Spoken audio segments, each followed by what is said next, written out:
Children are affected, adults are affected, animals are affected, everyone is affected. At least 3 million are almost affected directly to these discharges on the both east and west coast, and we just have to come into the new century. An algae crisis threatening our treasure coast. A cycle of despair and disgust amidst promises made and broken. Billions of gallons of water are rushing from Lake Okeechobee to our coastline. How much pollution is too much? How much danger is too much? How much before this will stop?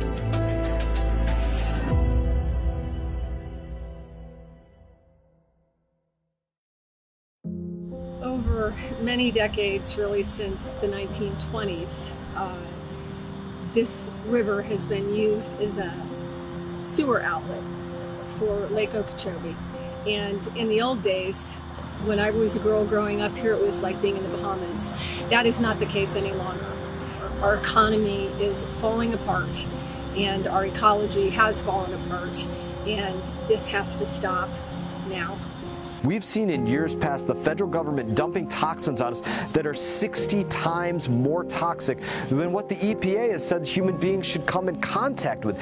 This is criminal action. It's often been compared to guacamole-like substance sitting on top of or within the water. It's so thick that birds can walk on top of it. We often equate it to like a wildfire going underneath of the water, just killing off every bit of sea life in its path as it moves through our waterways. The Corps of Engineers has labeled this toxic. When we're talking about that, we're talking about the microsystems that have measured 400 plus parts per billion, when the EPA has come out and said you should not come in contact with parts per billion greater than 8.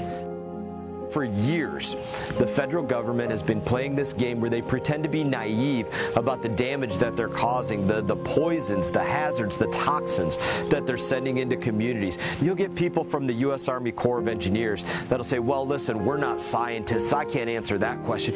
You got to go over here and talk to that agency, and that agency will tell you, well, listen, we can't answer that question. You got to go talk to the EPA, and they'll tell you, no, you got to go talk to this agency. The time for that has come to an end. We've been fighting this year after year after year, getting sent on these wild goose chases by federal agencies, just as my predecessors have received as well.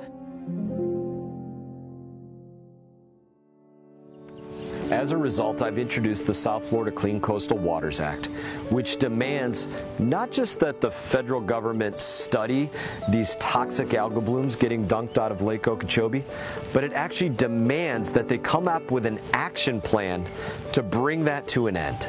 The Everglades region has never had a report or an action plan of this magnitude specifically on the harmful, not just harmful, toxic algal blooms that are getting dumped out of Lake Okeechobee into these communities. We've been doing this since the 1940s. There is a sense of optimism. It gives you energy and the ability to do a better job than you're already doing. When you talk about the Corps of Engineers acknowledging that they have knowingly discharged, quote, toxic water without so much as telling any members of the community the hazards related to those toxins that they're sending out into communities where children, men, women, children, sea life, everything are out there just enjoying the water, that to me is criminal. They might want to send water out of Lake Okeechobee, but if they have to do it by poisoning somebody else, then we let them know that that is a bridge too far.